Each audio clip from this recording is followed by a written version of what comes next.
નમસ્કાર. ધોરણ 11 બાયોલોજી વર્ષ 2021 ગેરજ છે.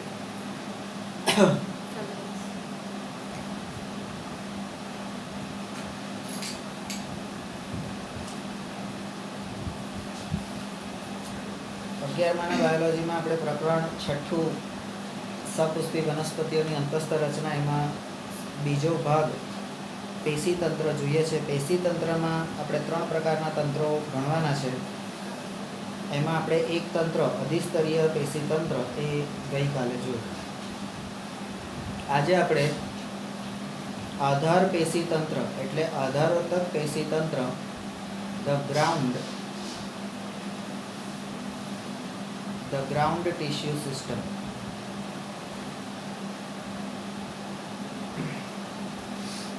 શબ્દ જે છે એના પરથી તમને ખબર પડે કે આ જે પેશીઓ જે હશે એ વનસ્પતિના જે તે અંગને કે પ્રાણીઓના જે તે, અહીંયા સપુષ્પી વનસ્પતિ છે એટલે આપણે વનસ્પતિ જ રહી છે, તો અહીંયા જે પણ પ્રકારની પેશીઓ હશે એ પેશી ભેગી મળી અને વનસ્પતિના જે તે ભાગને આધાર આપવાનું કામ, ટેકો આપવાનું કામ કરશે.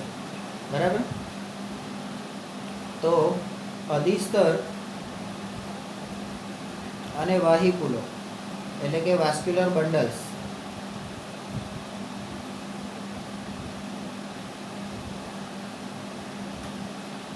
સિવાયની, અધિસ્તર અને વાહિકુલો સિવાયની બધી પેશીઓ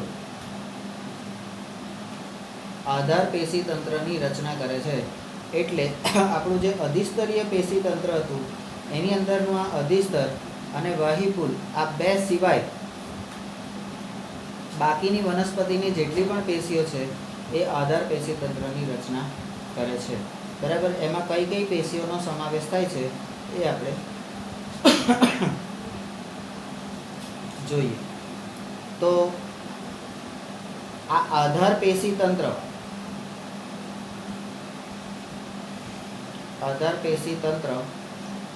શેનું બનેલું છે?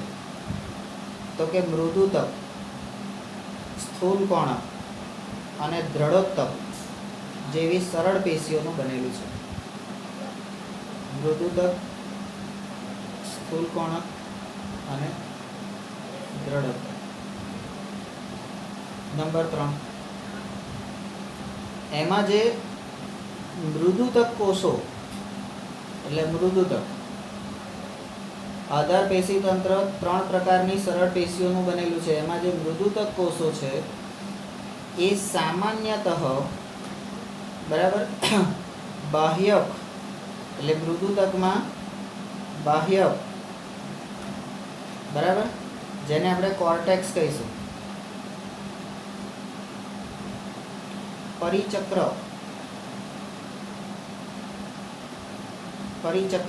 જેને આપણે પેરીસાયકલ કહીશું, અને ત્રીજો ભાગ છે મજ્જા જેને આપણે પીઠ કહીશું, અને ચોથો ભાગ છે મજ્જા કિરણો. બરાબર? ચોથો ભાગ છે મજ્જા કિરણો, મેડ્યુલરી રેઝ. બરાબર? અહીંયા તમને સ્પષ્ટ પ્રશ્ન થવો જોઈએ કે અહીંયા મજ્જાને તમે પીઠ કહો છો અને મજ્જા કિરણોને, એટલે અહીંયા મજ્જાને મેડ્યુલરી કહો છો. બરાબર? તો આને મેડ્યુલરી ના કહેવાય? તો કહેવાય. બરાબર? તો સ્વરૂપે એટલે મૃદુતક કોષો એ બાહ્યક, પરિચક્ર, મજ્જા કે મજ્જા કિરણો સ્વરૂપે પ્રાથમિક પ્રકાંડ, એટલે આ બધા ક્યાં જોવા મળે છે? તો સ્થાનમાં પ્રાથમિક પ્રકાંડ અને પ્રાથમિક મૂળમાં હાજર હોય છે. બરાબર? એટલે આધાર પેશી તંત્રનો પહેલો ભાગ, એના 4 ભાગ અને એના સ્થાન ક્યાં ક્યાં હોય છે? તો 2 જગ્યાએ હોય છે, પ્રાથમિક પ્રકાંડ અને પ્રાથમિક મૂળમાં. બરાબર? હજી નંબર 4, પર્ણોમાં, એટલે હજી મૂળ એટલે અહીંયા પ્રકાંડ અને મૂળ. હવે પર્ણ આવ્યું. પર્ણોમાં આ આધારોત્તક પેશી, પર્ણોની અંદર આધારોત્તક પેશી એ પાતળી દિવાલયુક્ત, તો એ કેવી હોય છે? પાતળી દિવાલયુક્ત કોષોની બનેલી હોય છે. અને આ કોષો હરિતકણો ધરાવે છે અને એ પેશીને આ પર્ણોની અંદર જે પેશી હોય છે એને શું કહે છે? મધ્યપર્ણ પેશી. મધ્યપર્ણ પેશી, જેને મેસોફાઇલ કહેવામાં આવે.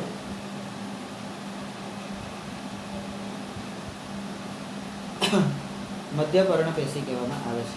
બરાબર. અહીંયા મૂળ અને પ્રકાંડમાં પ્રાથમિક કક્ષા, અને અહીંયા આગળ તો કે પાતળી દિવાલયુક્ત કોષોની બનેલી હરિતકણો ધરાવે છે ને, જેને મધ્યપર્ણ પેશી કહેવામાં આવે છે. બરાબર.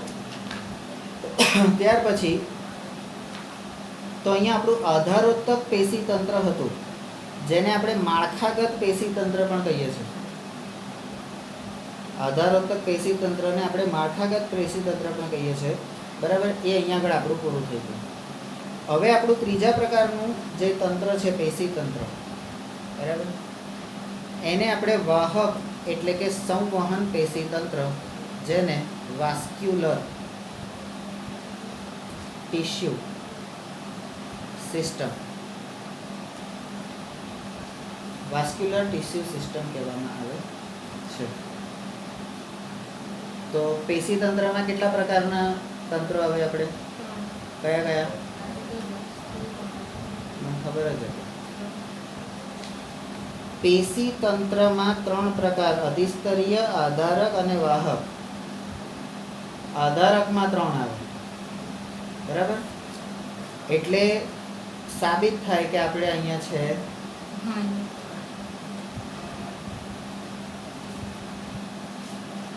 બરાબર. સાચું ને? ચાલો, વાહક એટલે કે સંવહન. શબ્દો છે વાહક અથવા સંવહન, એના પરથી ખબર પડી જાય કે કોઈ પણ પ્રકારના પદાર્થોનું વહન કરવા વાળી વસ્તુ છે, આપલે કરવા વાળી વસ્તુ છે, વિનિમય કરવા વાળી વસ્તુ છે. વાહક, આપલે, વિનિમય, આ 3 શબ્દો આના માટે વપરાય છે. ખબર? નંબર 1, વાહક પેશી તંત્ર એ જટિલ પેશીઓનું બનેલું છે. પણ એ જટિલમાં કઈ? તો કે જલવાહક અને અન્નવાહકનું બનેલું છે. તો અહીંયા વાહક, બરાબર, જટિલ અને જલ અને અન્ન, આ બંને ભેગી થઈ અને શું બનાવે છે? વાહી પુલ.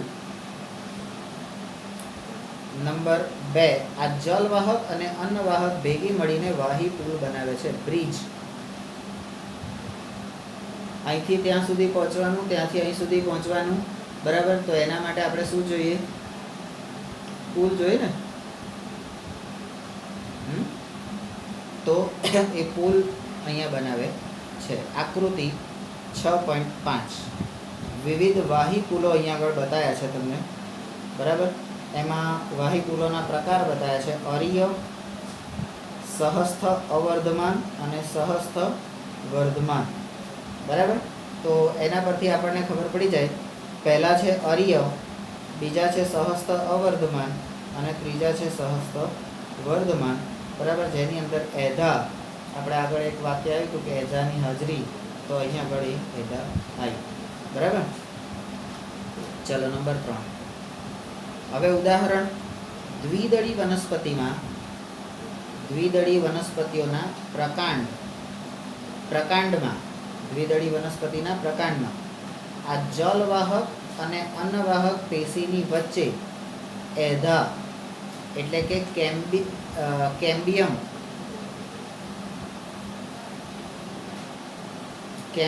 હાજર હોય છે. તો અહીંયા પ્રકાંડની અંદર આ બેની વચ્ચે એધા હાજર હોય છે. નંબર 2, આ એધાની હાજરીના કારણે આવા વાહીકુલો એ દ્વિતીયક જલવાહક અને દ્વિતીયક અન્નવાહક પેશીઓનું નિર્માણ કરવાની ક્ષમતા ધરાવે છે. આધારક જે હતું એ તમારા પ્રાથમિક કક્ષાના જે પ્રાથમિક મૂળ અને પ્રકાંડની રચના કરે છે. બરાબર. જ્યારે આ જે છે એ દ્વિતીયક પેશીનું નિર્માણ કરવાની ક્ષમતા ધરાવે છે, બરાબર. અને એ દ્વિતીય કક્ષા બનાવે છે એટલે આથી વર્ધમાન, વર્ધમાન એટલે ઓપન, બરાબર. વર્ધમાન એટલે ઓપન વાહિપુલો કહેવામાં આવે છે. હવે ઓપન એટલે તો ખુલ્લા વાહિપુલ ના કહેવાય. ઓપન એટલે ખુલ્લા વાહિપુલ કહેવાય ને, તો વર્ધમાન ક્યાંથી આવ્યો, બરાબર. ઇતિહાસમાં આ વર્ધમાન નામનો કોઈ રાજા કે એવો થઈ ગયો ખરો? ભગવાન મહાવીરનું નામ હતું વર્ધમાન, ખબર હે? તો કેમ ભૂલી નહીં? ચલો, એટલે અહીંયા વાહિપુલોની અંદર દ્વિદળી વનસ્પતિ માટે આપણે જોઈએ તો એધા અને વર્ધમાન વાહિપુલો આવે છે એમાં. હવે એકદળી વનસ્પતિ એટલે નંબર 4. એકદળી વનસ્પતિઓમાં તેમના વાહિપુલો, અહીંયા એધાની હાજરી આવે છે, એમાં અહીંયા આગળ એકદળીમાં એધાની હાજરી ધરાવતા નથી. આથી તેઓ દ્વિતીયક પેશીનું નિર્માણ કરી શકતા નથી. તો અહીંયા એક દળીમાં એ અને દ્વિતીયક વાહિપુલોનું નિર્માણ કરી શકતા નથી, તેથી તેઓને અવર્ધમાન એટલે કે ક્લોઝડ વાહિપુલ કહેવામાં આવે છે. તો જે સર્જન કરી શકે એને ઓપન, અને જે સર્જન ના કરી શકે એને ક્લોઝડ, બરાબર. હવે નંબર 5 એટલે ત્રીજો ભાગ. એટલે વાહિપુલોમાં 3 ભાગ આપણે કરી દેવાના, એકદળી, દ્વિદળી અને હવે આ ત્રીજો ભાગ આવશે, બરાબર.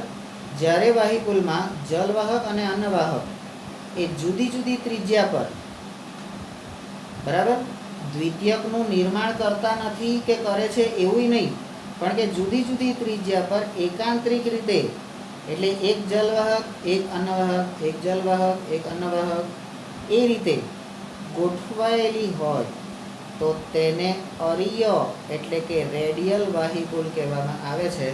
અહીંયા આપણે આ વાહિપુલોને 1, 2 અને 3 પ્રકારમાં વહેંચી કાઢીએ, બરાબર. કરાય ને કે ના ચાલે? બરાબર. વર્ધમાન, અવર્ધમાન અને અરીય. આપણી આકૃતિઓ છે એનાથી તદ્દન વિપરીત, બરાબર. ચલો, નંબર અરીય વાહિપુલ કહેવામાં આવે છે. નંબર 6, આવા વાહિપુલો મૂળમાં હોય છે, એટલે એનું સ્થાન. અરીય વાહિપુલ ક્યાં હોય છે? મૂળમાં હોય છે. નંબર 7, સહસ્થ એટલે કે કનજોઈન્ટ પ્રકારના વાહિપુલમાં, સહસ્થ એટલે કનજોઈન્ટ પ્રકારના વાહિપુલમાં જલવાહક અને અન્નવાહક સંયુક્ત રીતે વાહિપુલોની એક જ ત્રિજ્યા એટલે કે રેડિયસ પર ગોઠવાયેલી હોય છે. નંબર 8, અને આવા વાહિપુલો પ્રકાંડ અને પર્ણમાં સામાન્ય છે. તો આ સ્થાન થયું. એટલે અરીય વાહિપુલ એ મૂળમાં જોવા મળે છે, અને સહસ્થ વાહિપુલ એ ક્યાં મળે છે? પ્રકાંડ અને પર્ણમાં જોવા મળે છે. નંબર 9, સહસ્થ વાહિપુલો. સહસ્થ વાહિપુલો સામાન્યતઃ ફક્ત જલવાહકની બહારની બાજુએ, આ સહસ્થ પાછા ક્યાં આવેલા હોય છે? જલવાહકની બહારની બાજુએ ગોઠવાયેલી અન્નવાહક ધરાવે છે. એટલે અહીંયા જલવાહક અંદરની સાઈડે અને બહારની સાઈડે અન્નવાહક. જલવાહક અંદર, અન્નવાહક બહાર, એ સહસ્થના ભાગ છે. એટલે અહીંયા અરીય પછી અહીંયા સહસ્થ, બરાબર. સહસ્થ આયા, તો એ રીતે આને જોઈ શકાય છે. લો પકડો.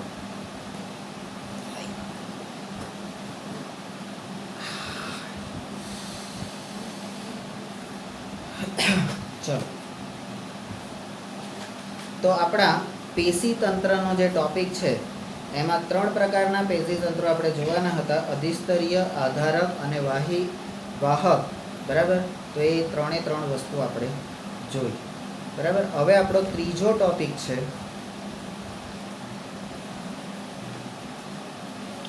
રેડી છો ને? પાક્કું છો ને કે ગયેલા છો?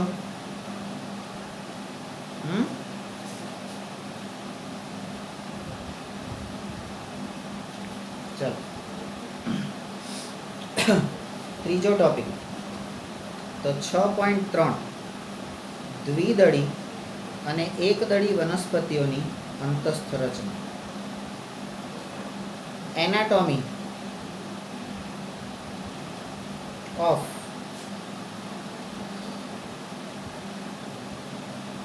ડાયકોટાઇલડોનસ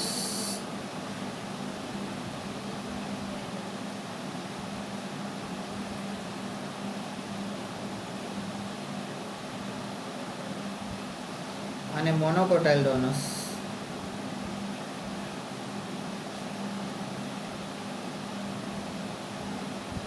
પ્લાન્ટ્સ.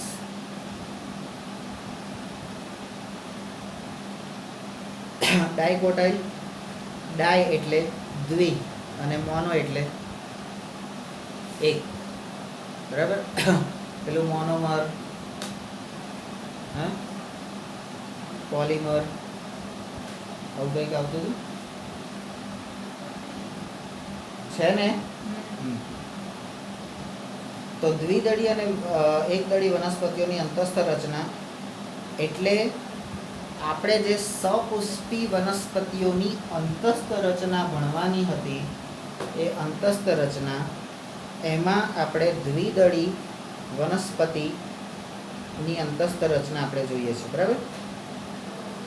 મૂળ પ્રકાંડ અને પર્ણોના પેશીય આયોજનને મૂળ પ્રકાંડ અને પર્ણોના પેશીય આયોજનને સારી રીતે સમજવા માટે આ અંગોના પરિપક્વ પ્રદેશોનો, પરિપક્વ એટલે પૂર્ણ વિકસિત હોય એવા અનુપ્રસ્થ છેદ લઈ, અનુપ્રસ્થ છેદ એટલે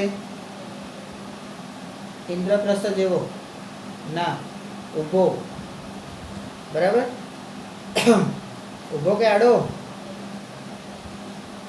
અનુપ્રસ્થ છેદ લઈ અને એનો અભ્યાસ કરવો અનુકૂળ છે. બરાબર.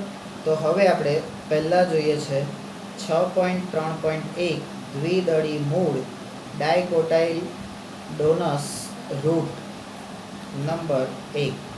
આકૃતિ 6.6a 6.6a એની અંદર સૂર્યમુખીનો અનુપ્રસ્થ છેદ દર્શાવે છે નંબર 2 અને તેનું આંતરિક પેશીય આયોજન. આ સૂર્યમુખીનો છેદ છે એનું આંતરિક પેશીય આયોજન નીચે પ્રમાણે છે. બરાબર. હવે નંબર 1 સૌથી બહારનું સ્તર મૂલાદિ સ્તર છે. તો અધિસ્તર એટલે મૂલાદિ સ્તર.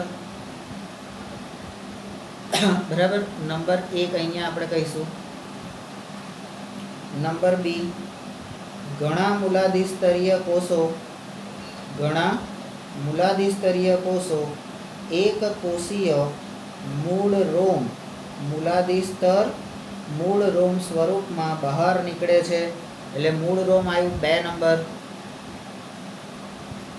આકૃતિને આપણે કેવી રીતે જોઈશું કે દોરીશું તો આપણને ખબર પડે ને. બરાબર. નંબર સી બાહ્યક એ આંતરકોષીય અવકાશયુક્ત પાતળી દિવાલવાળા મૃદુતક કોષોના ઘણા સ્તરો એટલે બહુ સ્તરનું બનેલું છે. તો બાહ્યક એ નંબર 3. બરાબર. તો આપણે અહીંથી આ શબ્દો લઈને બહાર આમ કાઢતા જવાનું.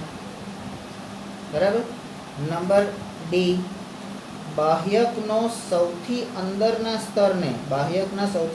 સ્તરને અંતસ્તર કહેવામાં આવે છે. અંતસ્તર નંબર 4.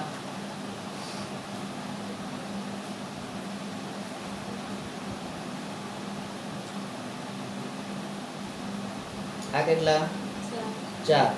એટલે અંતસ્તરનો નંબર કયો આવ્યો? 4. નંબર કોઈ પણ આંતરકોષીય અવકાશ વિહીન કોઈ પણ આંતરકોષીય અવકાશ વિહીન પીપ આકારના, હવે પીપળાને આપણે શું કહીએ છીએ? Barrel shaped. પીપ આકારના કોષોનું એક જ સ્તર ધરાવે છે. બરાબર. આ અંતસ્તર જે છે, અંતસ્તર એ આંતરકોષીય અવકાશ વિહીન પીપ આકારના કોષોનું એક સ્તર ધરાવે છે. ક્યાં છે અંતસ્તર? અંતસ્તરની અંદર જુઓ તો પીપળા આકારના છે કોષો. હા, બરાબર. ત્યાર પછી ડી, પછી એફ. અંતસ્તરના કોષોની સ્પર્શનીય તથા અર્ય દિવાલો એક કાસ્પેરીન પટ્ટિકાના સ્વરૂપમાં પાણી માટે અપ્રવેશશીલ મીણ જેવા પદાર્થો, આ કાસ્પેરીન પટ્ટિકાના સ્વરૂપમાં પાણી માટે અપ્રવેશશીલ મીણ જેવા પદાર્થો એટલે કે સુબેરીન, મીણ જેવો પદાર્થ એને શું કહે છે? સુબેરીન. એની જમાવટ કરે છે.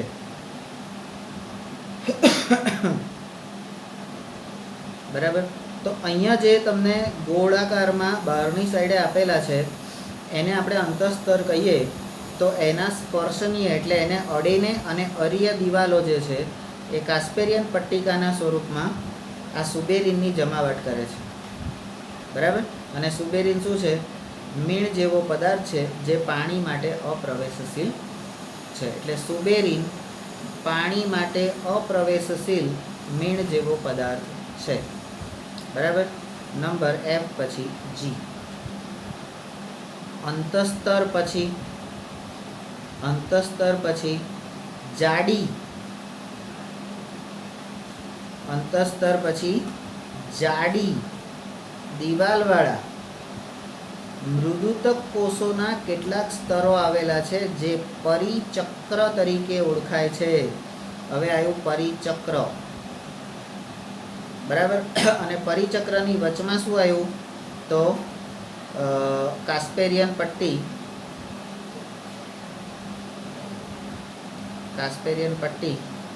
પટ્ટિકા અને સુબેરીન.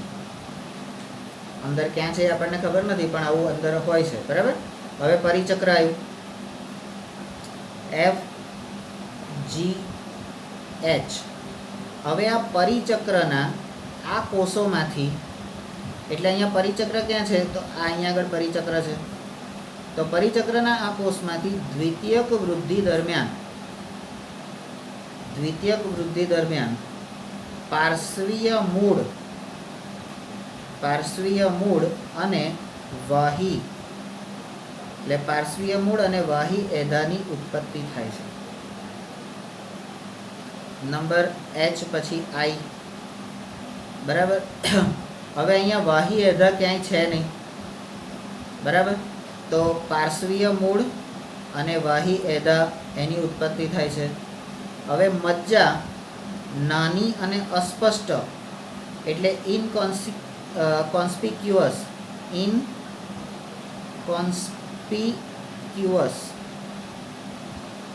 છે. આઈ પછી જે. જલવાહક અને અન્નવાહક પેશી વચ્ચે આવેલા મૃદુતક કોષોને, જલવાહક અને અન્નવાહક પેશીની વચ્ચે આવેલા મૃદુતક કોષોને સંયોગી પેશી કહે છે. અહીંયા સંયોગી પેશી પણ ક્યાંય આપણને બતાવી છે? ના. પણ આપણે આ બહારના જે છે, બરાબર, એ બહારના છે એને આપણે અન્નવાહક કહીએ તો અંદરના જે છે એ જલવાહક આવે. આવું કંઈ કહી શકાય? બરાબર. તો એ બંનેની વચ્ચેના મૃદુતક કોષો છે એને સંયોગી પેશી કહેવાય. આઈ, જે અને હવે આવે કે સામાન્યતઃ 2 કે 4 જલવાહક અને અન્નવાહક સમૂહો હોય છે. કે પછી એલ. પછી જલવાહક અને અન્નવાહકની વચ્ચે એધા વલય, જલવાહક અને અન્નવાહકની વચ્ચે એધા વલય એટલે કે કેમ્બિયલ રિંગ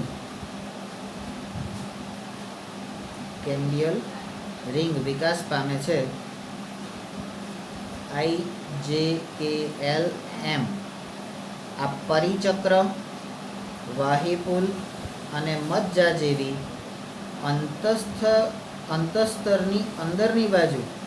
અંતસ્તરની અંદરની બાજુ આવેલી આ બધી પેશીઓને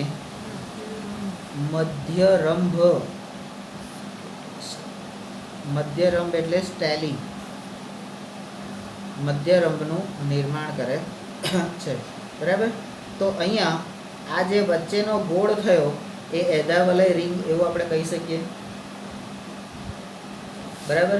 અને એ આખા ભાગને એટલે આ પરિચક્રથી લઈને અહીંયા સુધીના આ ભાગને આપણે શું કહીશું? મધ્યરંભ સ્ટીલ. એટલે આપણું વચ્ચેનો જે ભાગ છે એને મધ્યરંભ સ્ટીલ કહેવામાં, મધ્યરંભ એટલે કે સ્ટેલી કહેવામાં આવે છે. બરાબર. ચલો, તો દ્વિદળી મૂળ થઈ ગયું. હવે આપણે એક દળી મૂળ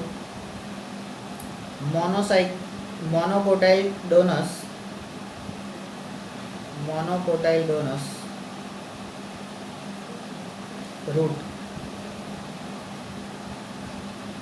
એક દળી મૂળની અંતસ્થ રચના ઘણી બાબતોમાં દ્વિદળી મૂળ સાથે સમાનતા દર્શાવે છે.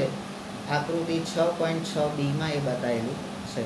નંબર 2, તે અધિસ્તર એટલે એક, જેને એપિડર્મિસ કહે છે, બાહ્ય જેને આપણે 2 નંબર કહીએ એટલે કે કોર્ટેક્સ, અને અંતસ્તર એટલે 3 જેને એપિડર્મિસ કહે છે, પરિચક્ર પેરીસાયકલ બરાબર 4,